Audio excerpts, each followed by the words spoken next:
Srimad Bhagavatam ki Gaur Premanandi.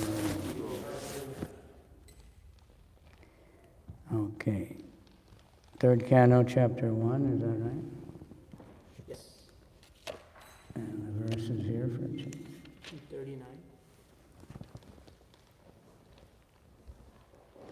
Om Namo Bhagavate Vasudevaya.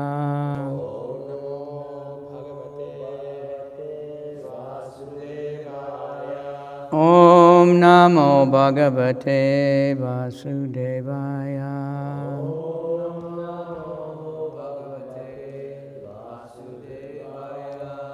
Om Namo Bhagavate Vasudevaya.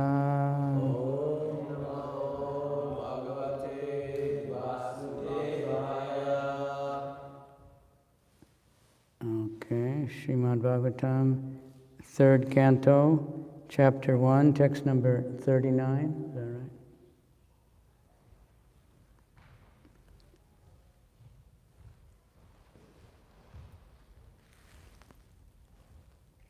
Yama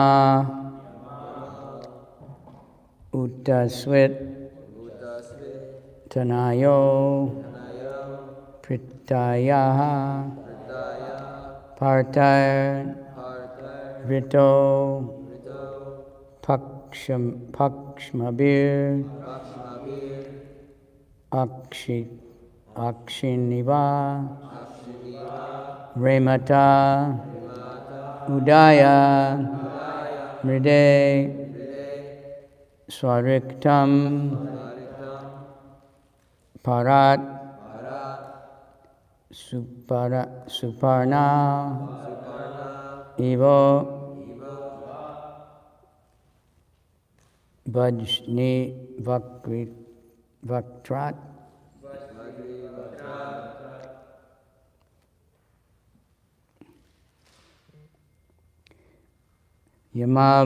Yamavutsvit Tanayo Pritaya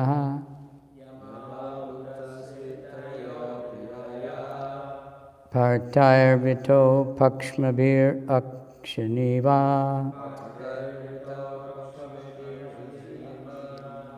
Remata Udaya Mride Swariktam Parat Suparna Viva Vajivaktrat Yamavutsvit Tanayo Pritaya Partair Vito Pakshmabir Akshaniva Remata Udaya Mride Swariktam Parat Suparna Viva Vajrivaktrat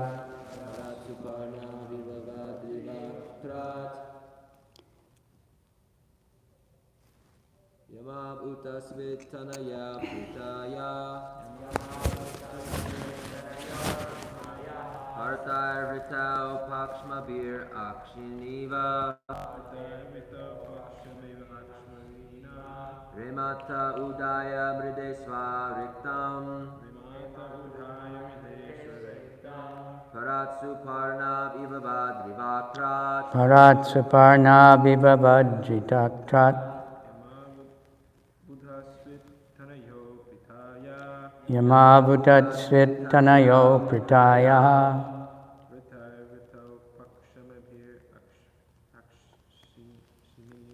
Partair Vito Pakshmabir Akshaniva Remata Udaya Mride Swariktam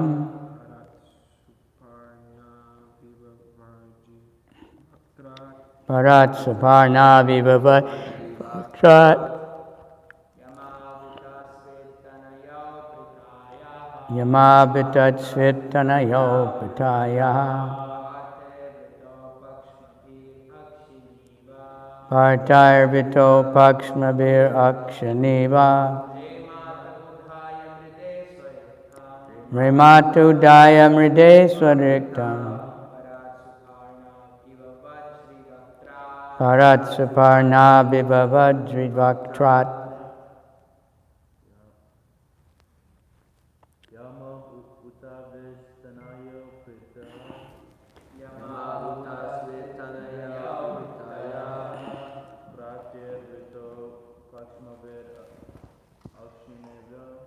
Partarya Akshaniva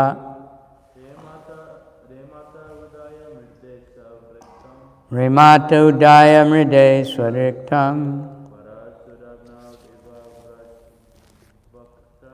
Parat Saparna Vibhavadrivaktrat Yamal, twins, Nakula and Sahadev. Uttasvit, weather. Tanayo, sons. Pritayaha, of Prita. Partai, by the sons of Prita.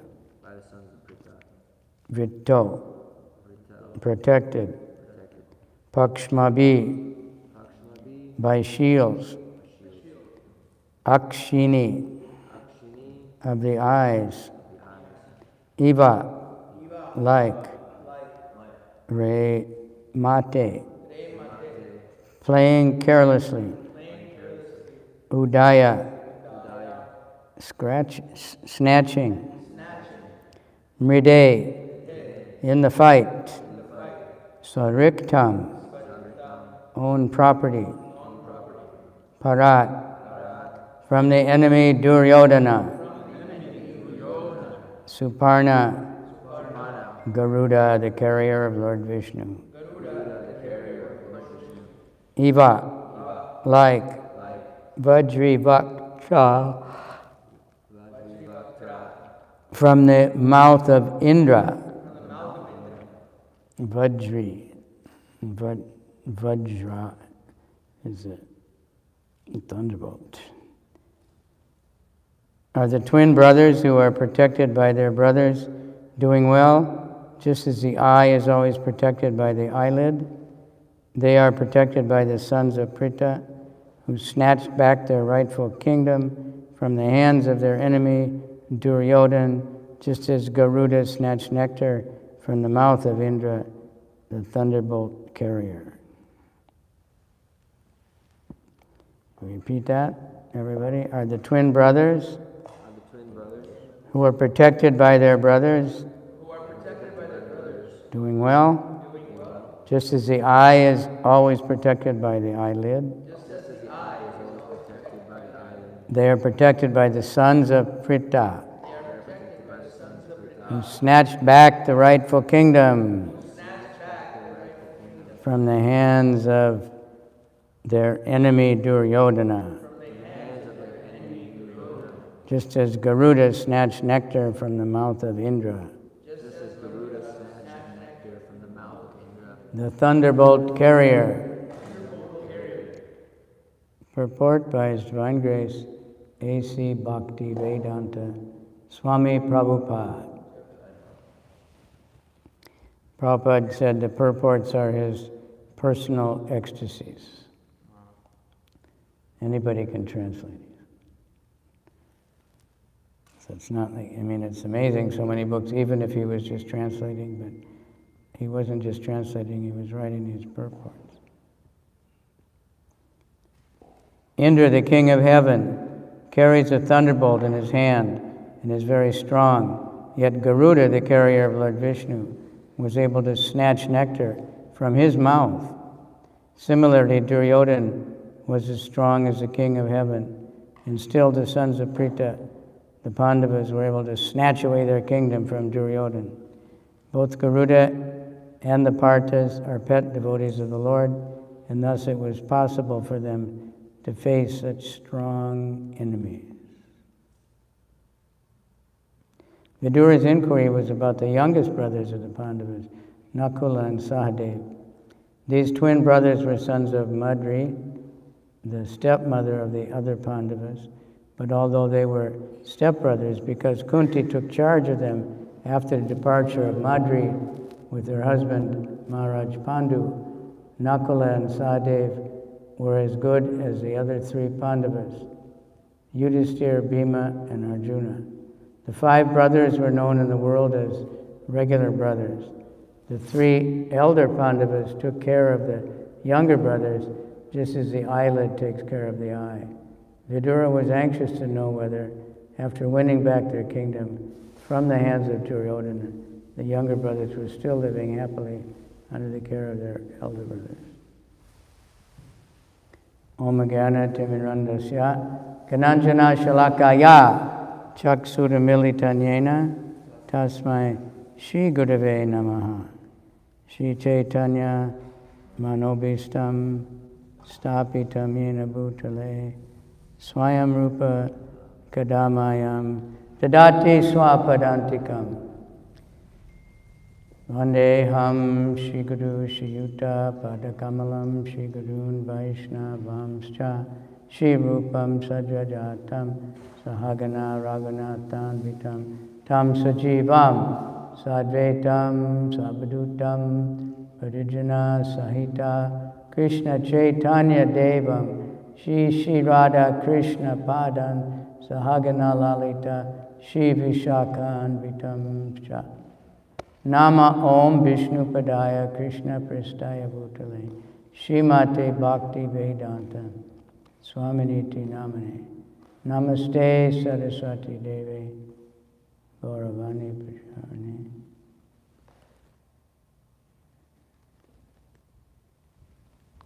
Vanchakalpatrubhyascha kripa sindhubhyeva patitanam pavanebhyo vaishnavebhyo namaha. Namo Mahavadhanaya Krishna Prema Pradayate Krishnaya Krishna Chaitanya Namani Gora Tvishe Namaha. Hey Krishna Karuna Sindhu Dina Bandhu Jagatpate Gopesha Gopika Kanta Radha Kanta Namostate Tapta Kanchana Gaurange Radhe Vrindavaneshwari Vishabhanu Sute Devi Pranamami Hari Priye. Mukam karoti vachalam pangam langayate grim tat kripa tamaham bande Shri Gurundina Tarane. This is proper culture, being concerned about everybody. So he's asking about everybody. Because Vidura, apparently didn't know everything would happen, but so he's concerned about all the Pandavas, he's concerned about everybody. Of course, a Vaishnava is concerned about everybody.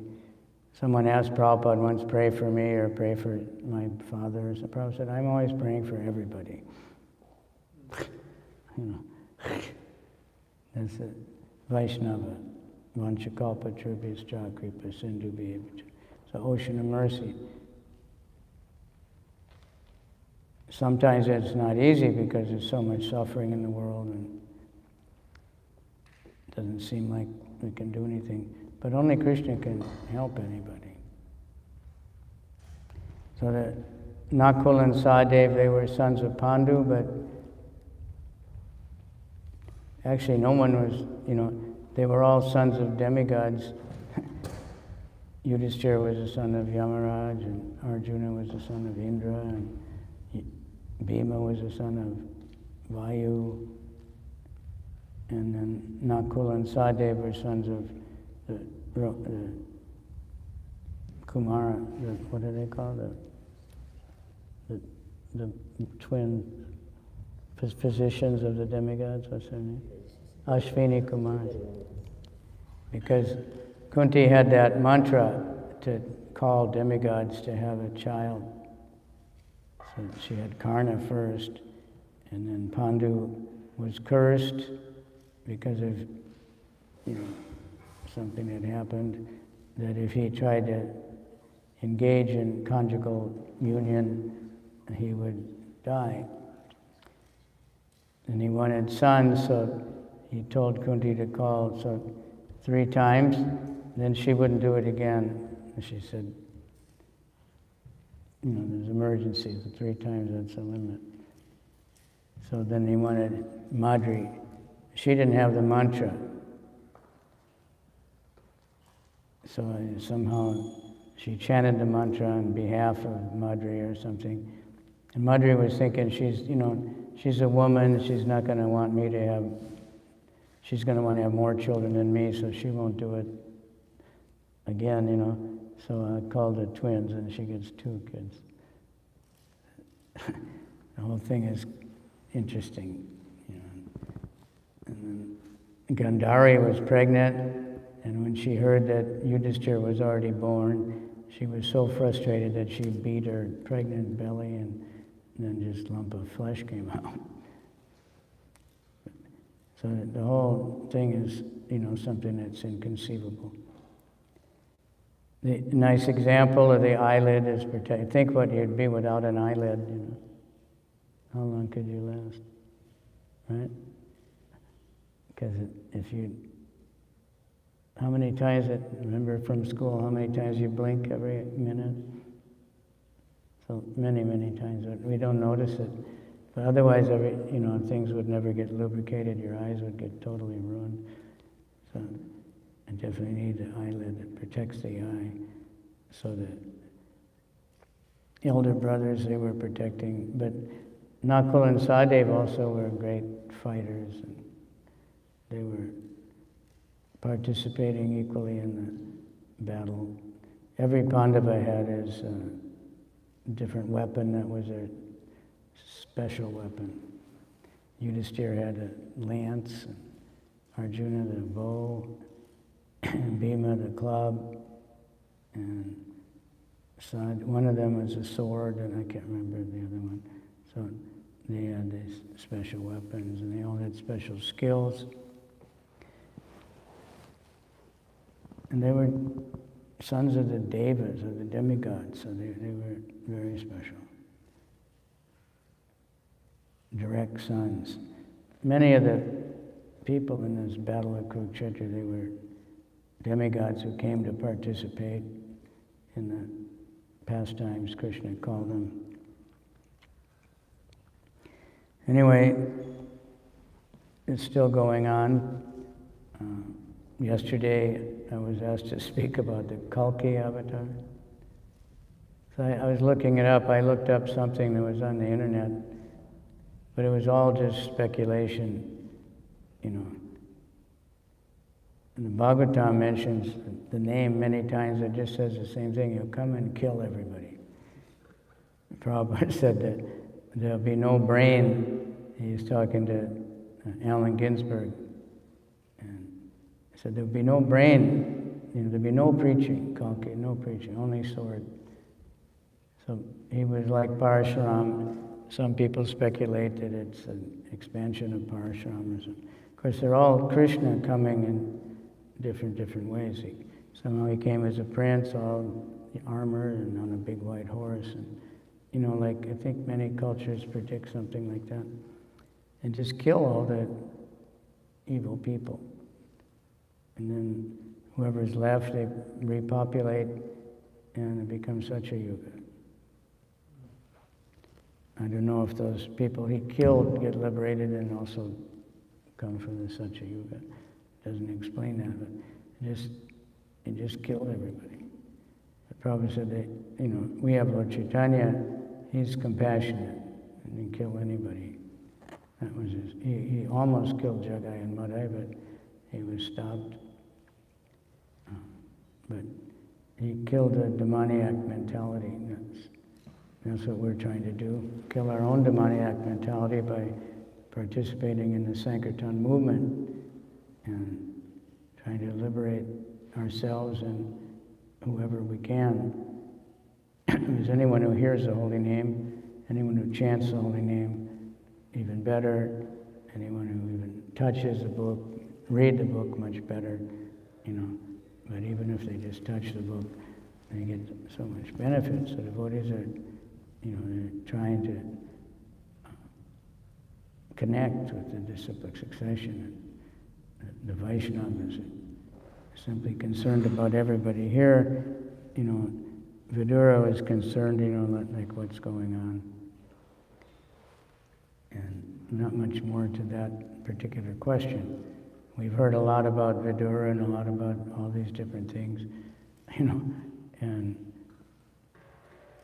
Vidura is Yamaraj, and he was cursed to become a Sudra. We heard that whole story from Kunja Bihari Prabhu.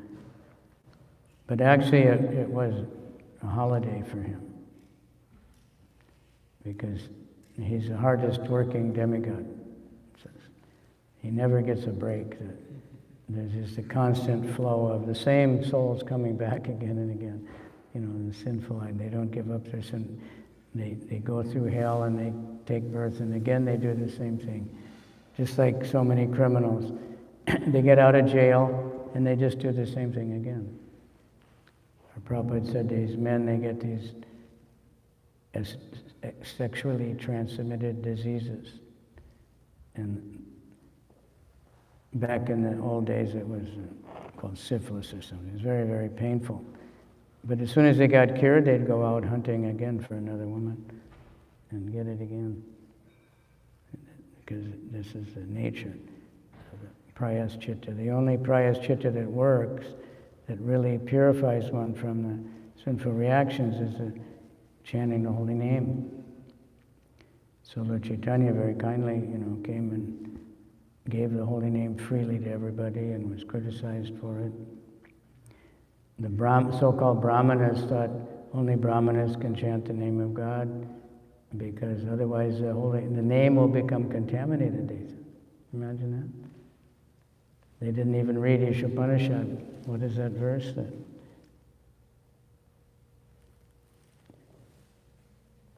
The holy name is pure, it's prophylactic and antiseptic. That means it prevents disease, and it's antiseptic. It purifies anything it comes in contact with, and it can't be contaminated itself. It's protected. But they were so foolish, and then they thought this loud chanting that he's doing, this is going to disturb Vishnu, who's sleeping now in the Chaturmasya times. So they were saying this, it's not a real Hindu, this Nimai. He said Nimai was a nice boy, but after his father died, he got bad association with Srivas and people like that, and now he's become a crazy guy, and he's just, spreading his Sankirtan everywhere. They didn't like it, but it's still going on. And Bhaktisiddhanta was criticized, Prabhupada was criticized for giving initiation to militias, which meant everybody. They thought only born in India and only Brahmanas, Brahmana family. Prabhupada knew much better. Kirata, Hunanda, Pulinda, Pulkasha, Yavana, Shambhara, Kashadaya, right? All these different so-called low-class cultures. That people have all these different ideas that these are low-class, but there's no such thing where in every culture they automatically have a varnashram, they have brahmana types, they have warriors, they have everything. But people couldn't understand that. So he made brahmanas by behavior, by activity, by becoming Vaishnavas. Vaishnavas are Brahmana Shestra, the best of all of the brahmanas. So Prabhupada had faith in that, Bhagavatam, that it doesn't matter where they're coming from. All these so-called, low class, there's a whole list where that verse is in the second canto, how, who these people are, Kiratas, Hunandras. Might have heard about Attila the Hun. There were savages, they just conquered all over Europe, I guess, killing everybody, and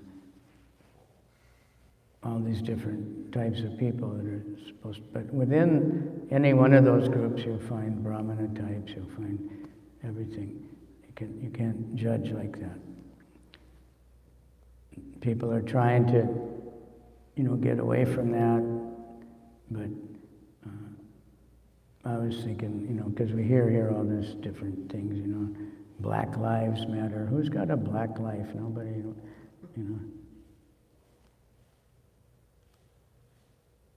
Why they want to be black? Because it's only skin. It's probably called skin disease. Nobody has a black body or a white body or a green body or anything. It's just the skin. Inside is the same for everyone, isn't it? Anybody, doctors, surgeons, is the same, right? Even the brain surgeon, they can work on any color of skin, brain, it doesn't matter. The intestines, the teeth, everything's the same except the skin. They're going to judge everybody according to their skin color. Or maybe a little bit the features, but the features vary so much between, even within a certain group, so you can't really tell. So it's very foolish. And we had in Bali, the so-called Hindus are saying, they found out that Prabhupada once said we are not Hindu. So they said, then how can you say you're Hindu? We can't say you're Hindu when you get the privileges of being a Hindu. And they couldn't understand how they're extreme. Even the devotees. Because Prabhupada, sometimes he said we are Hindus. But we're not, fanatic. We're not Christian. We're not anything. We're just spirit souls. We're servants of Krishna. All these other things, skin color, the Hindu, Christian, it's all a very temporary thing. So devotees just focus on serving Lord Chaitanya and carrying out the mission, giving people this Bhagavatam so they can see how real people live and what is real history. There's no other history. When I went to college, I wanted to study history for some reason. I must have been looking for something. And they only went back to Egyptian history, but you couldn't take Egyptian history until you took all this American history and European. It was like, yuck, because you just keep hearing the same thing. You want to hear about Henry VIII over and over again, and George Washington or whatever. And then they don't even know anything about Egyptian history. They only go and they think 5,000 years. So Bhagavatam has a history of not even this universe, the whole material creation and the spiritual world. So that's much better. People can learn. And we can learn how to serve Krishna. I just found a nice thing here from Kavichandra Swami. He said, we were reading Chaitanya Bhagavat and about Shantipur and how Sachimata was cooking so many things. But Lord Chaitanya especially liked the shak.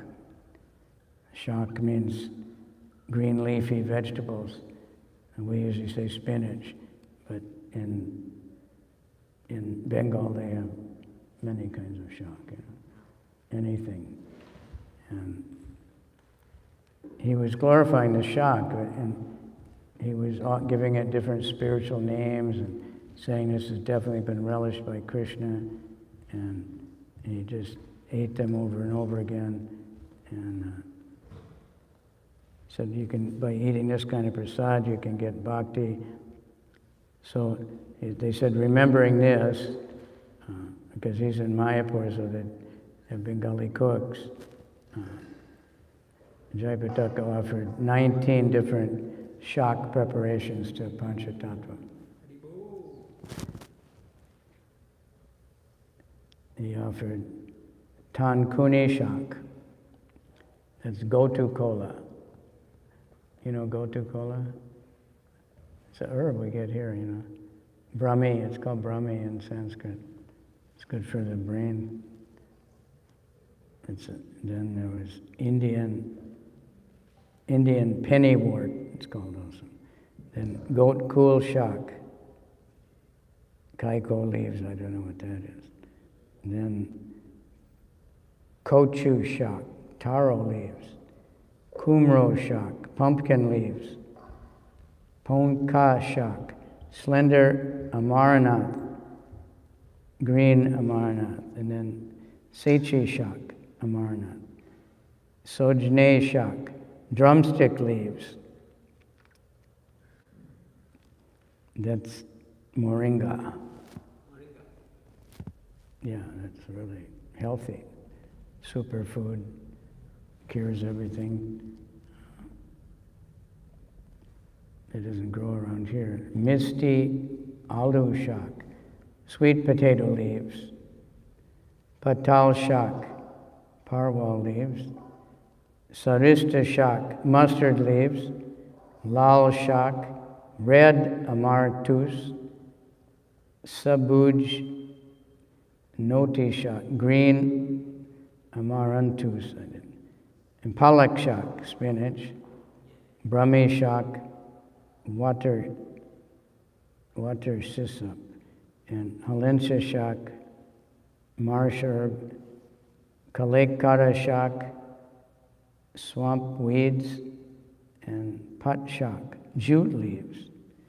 So get some idea why the Chaturmasya fasting from shak is a little difficult for Bengalis, I guess. Because it's one of their always a main part of their meal, a few different shak, So we don't seem to have spinach very much around here. I don't think anybody will suffer very much, but it's coming up very soon.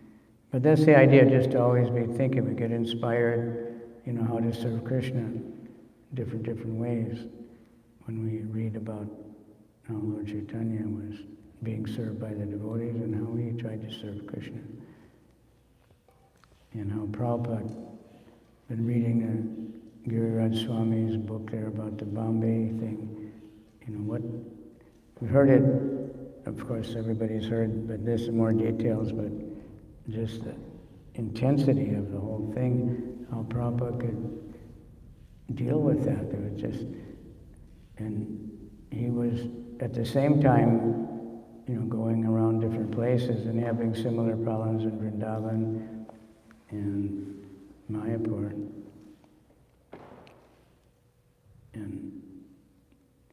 And what a demon this Mr. Nair was. And then his wife took over after he died. She was even worse than him. And she's the one that got the temple broken down. She went and, when he died, she got like 25,000 rupees. And so she took those rupees to the municipal office and paid everybody to come and break down the temple, even though it was completely illegal to do that. So they came with workers and police. And when devotees tried to stop them, the police just dragged them and threw them in the truck. Until they had 20 devotees arrested. And one girl was trying to protect the deities, and they just grabbed her by the hair and one leg and dragged her, And nobody interfered. All the local people were watching because they're afraid, of course, the police. But Prabhupada wasn't there. But at the last minute, Krishna comes through. So one devotee was hiding. He somehow got to a telephone, and he called somebody who called somebody and got through to somebody and stopped it just before they were going to break the deity house. Because Mr. Nair had told Prabhupada, he got mad at Prabhupada, he said, I am going to break your Krishna. Personally. He said, I'm going to come and I'm going to... And then Prabhupada got really angry and shouted and screamed at him, and not too long after that he had a heart attack. And Prabhupada said, good. He was such a rascal. And then devotees asked, did Krishna kill him? Prabhupada said he wasn't that big of a demon. That Krishna would come. But the karma got him. You know. Krishna's arranged like the Battle of Kurukshetra. I was talking to one quite nice boy in the park the other day, and he was saying he read the Bhagavad Gita and how Krishna says they've all been killed by my arrangement. And he understood. I said that it doesn't mean that Krishna is just picking out, okay, we're going to kill this one and kill that one. But he's made the laws of nature, he's made the laws of karma. So by his arrangement, they're all going to be killed anyway because of their karma. So just go ahead and fight and take credit for it, told Arjuna. So same thing us, when I first was going to the temple, in those days, the devotees were really enthusiastic. Everybody should join, you know. You got to join right now. You know, if you don't, the Sankirtan movement's going on, if you don't join right now, someone else is going to do it. We're going to miss the boat, you know. You got to join right now. The temples are filling up so fast, if you don't join right now, there'll be no room for you. You know, like, it was nice, you know. So many people joined. Everybody was really happy that they had, you know, got liberated from whatever they were doing before. And we're just so happy to be chanting holy name. And we still are. And we want people to take it up, you know, and we need thousands of Harinam parties. I mean, right? New York City, how many Harinam parties could this city swallow up, you know, right? Vaishesika Prabhu had some plan to have 108 Harinam parties in San Francisco or something one time. You ever heard of that? It's quite some years ago. He was buying mridangas and everything, and he was planning it out. I never heard of it, if it manifested. And that's not such a big city. You know. Even if it's just a few devotees, but then people see them everywhere, and then they think there's thousands of devotees. There's something like 400 subway stations. Huh? Something like 400 subway stations. Yeah. Whatever, I don't know. I just heard that number one time. I'm saying here in New York, there's like 400 subway stations. Yeah. You can have 400 Harinam parties. Yeah, one kirtan outside everyone, or something. But everyone has many exits. Right? Every subway station has, what, 3 or 4 or more exits? Some of them in Tokyo, they have like 25 exits, you know, just everywhere you go. You come up miles away from where you got on. So, but that's how it should be. There should be everywhere you go, there's a devotee or a signboard advertising devotees. People have different realizations of, you know, the material world, but they don't quite understand it. We just walking back on Fulton Road this morning, there's an advertisement for a movie. It hasn't come out yet. By that what's his name? M. Night Shyamalan or something. The Indian, he makes horror movies. So it's called Old. And it says time will, so it shows a picture of a young girl. One leg is very beautiful, and the other one is, it starts out at the top, old and wrinkled, it gets worse and worse, and finally the last part's just bones. And, you know, it's like, don't think this won't happen, this will happen to you. You know? So, I don't think we have to go to the movie, but, you know, that's the idea. There's some young family, and they're enjoying like anything, and then somebody just gets really old, like right in front of them, you know. And so they have realizations, you know, he's Indian, they probably read Bhagavad Gita. So then there's another one that I was, the other one, the same place, it says Dr. Death. Some doctor that just purposely killed so many patients. But I was going to make a poster, you know, trust me, I'm a doctor, you know. Everybody trusted him, but he somehow, and got away with it for a long time. You know, I And doctors, by accident, they do that, but this was on purpose. It was really demoniac. So same thing when we're preaching and people have faith, we have to stay pure, we have to preach pure, to be a good example, so that people can, develop their faith and carry on. Whatever little bit anybody's doing is glorious in this world of total insanity, Kali Yuga, that if anybody's chanting a little bit, or even if they have the Bhagavad Gita, and if they never read it, it's really auspicious. Just think how to connect all these people, and like at Union Square, so many people, they're very nice. We have those books. I haven't really read it, I looked at it, I tried to read, but by meeting devotees again and again and again, they will gradually, come up. We'd like to be able to tell them, just come and join us right now. Just give it up. You're wasting your life. That's what, when I first went to the temple, and I was late, so I was eating, and nobody else was around. And one devotee just kept serving more and more and more, And then temple president came. You're wasting your life, you stupid fool. What are you doing with your life? You got to join us right now. That was the Bhakti program. I know many devotees had that introduction. One in Germany, he went to one Sunday feast and he came the next week. Why you haven't shaved up, you dummkopf? What's wrong with you? You didn't shave your head yet, And he'd only been the second time he's coming, but he joined. When the preachers have that kind of conviction, that it works. That's what we're striving for. So we'll never be the Pandavas, but we can, be inspired by them, because they were righteous. And their suffering is stressed that they were not suffering because of karma.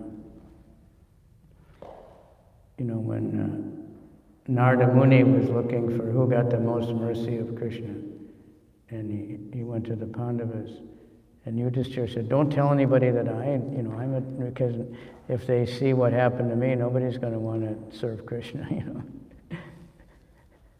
because I had so many problems. And it seems like that's because he's a devotee. Kunti, what to speak of Devaki, right? Seems a little dangerous to be a devotee.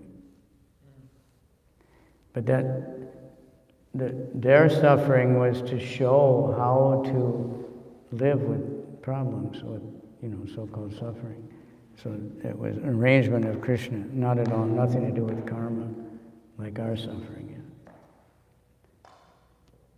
Or Prabhupada's parents suffering and struggling and disease and everything, was to show us how to live. But most people can't understand that. Like, I met some Christians once. It was in India. They were traveling, and they're trying to ask him. They came to the temple. I was trying to explain something, but all they could say was, "You believe Jesus died for your sins?"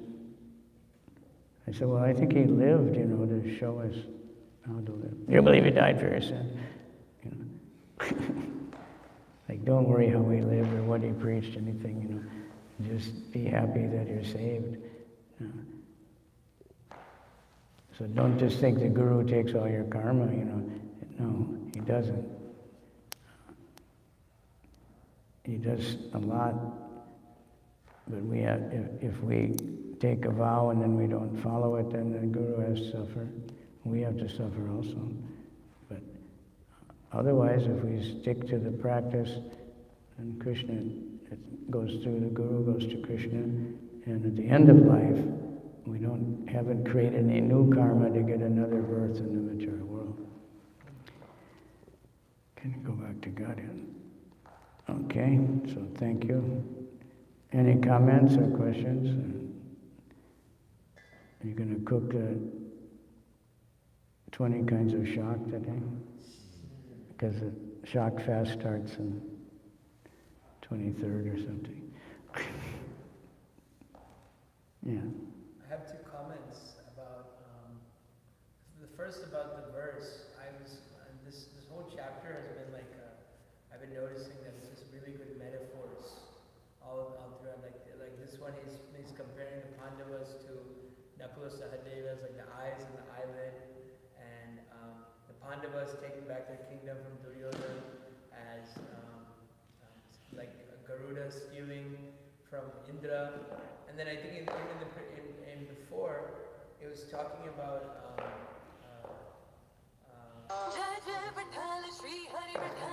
Vidura getting pierced by the arrows of Duryodhana's words, and then he symbolically threw down his bow, even though he's pierced by the arrow of his words. So I was kind of appreciating the metaphors and like the double meaning between a lot of. Yeah, it's incredible poetry. And then the shock one, I really enjoyed that Bhaktivinoda Thakur. Not many people know that he wrote the many Prasadam songs, and the second one is about Lord Chaitanya taking shock. Yeah, that's from the Chaitanya Bhagavat, from that. Oh, Ek dina shanti pure shakva. And he was naming, this is Achyuta Shak, this is Govinda Shak, this is, and glorifying it like anything. I was thinking also the shock is actually a very simple, it's actually a very simple, like, it's like a poor man's dish, because it's kind of like you have the vegetable, and then you have the leaves that grow off it, so you eat the vegetable. The leaves of it, But people like sometimes just throw away the leaves, like the tops of carrots and like things. Yeah, here you go to the market, you don't get the leaves, the beetroot or anything. So the soul food, was the slaves' food. They ate beet greens and all the green. They ate all the leaves and the carrot tops, everything, Yeah. But the rich people, they didn't eat that. They'd throw it away. Yeah. But they're very good, Of course, the Bengalis know how to spice it just right and stuff. So for each kind of leaf, it's not all that, everyone has different how to spice it.